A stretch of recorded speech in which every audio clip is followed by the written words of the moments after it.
Good day, everyone. It's Simon, Volume Profile Secrets Trading School. There is a language in which the market speaks to you with. The language is the volume, the math of the volume, and also the embedded pending orders in the market. Of course, the language is created by the market makers, the heavy traders. Once you understand it, you will understand how to deal with it. This language is pretty much, available to you if you know how to use it. If you have the tools, what we use is the volume profile, volume-based indicators, and also the SAL level indicator, which is a replacement for the book map, the order flow indicators. It extracts all the heavy volumes and plot it for you, and they work like targets and also support and resistance and also blocks for your stop losses. That's it. I'm putting it in a simple way. However, the methodology that we use is called anticipate, confirm, execute. We are anticipating at this time. If you see 59.30 on the SPX, this is SPX, the spot forex or CFD. We are anticipating the market to come down from that level lower. So we're waiting for the price to go a bit higher to reach that area, which is a clear rejection, as you see. And we need to see those levels, pink levels or magenta lines, to work as a wall. Specifically here, you will see the daily chart, specifically this chart, to work as a wall to prevent the price going through it, hence the stop loss. This is where we establish our stops when we, let's say, for example, in this case, it's a short.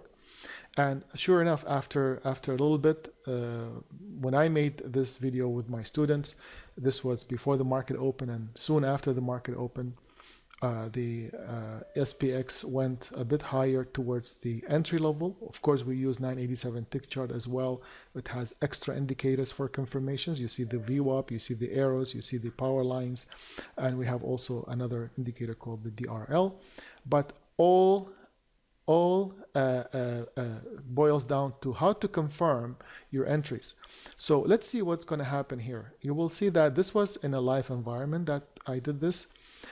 You will see that after the open, the SPX, which is the ES, similar to the ES in the futures market, or E-mini S&P, goes up to that heavy resistance level. And from there, I call a short, and then let's see what happens after. You notice that the volume profile that you see on the right-hand side, this is key to establishing the levels where you see the support resistance, and you will see how this market has behaved historically and now. In a nutshell, it gives you a visual indication of what the price is intending to do. And if the price was to break that magenta line above, the whole market would have gone higher. And this is where we are different than most traders, because what I'm looking at that resistance level, and I'm looking for it to hold, and I'm looking for that short. So there was a language. The market told me, this is my language today. This is what I'm telling you today. You better pay attention. So patience is key. So we waited for the market. We did not take the trade because the stop loss is above that magenta lines higher at 59.30. So if I'm taking the trade short now, I will be in trouble because my stop loss is big. So I'm waiting for the market to go up, and sure enough, see, it goes up, it touches the area, and then I grab that short, okay? And you'll see, I'll grab that short with 3 contracts. Of course, this is a sim for educational purposes only. And then from there, after maybe an hour or so, the market gives me a complete down towards the target. The lower magenta line is a support level, but also it's a magnet. These magenta lines, we call them magnets. This name SAL comes from substantial attraction levels. Imagine attraction levels. So these levels will work as blocks of volume that will prevent the market to going through them. They also work as a magnet. So this was 106 points on the SPX, which is a huge profit, and it was an easy trade.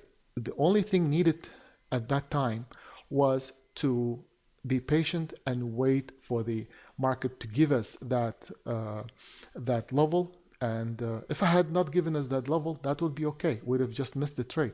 So risking trades on assumptions, it's bad. So just make sure to understand markets language. Thank you.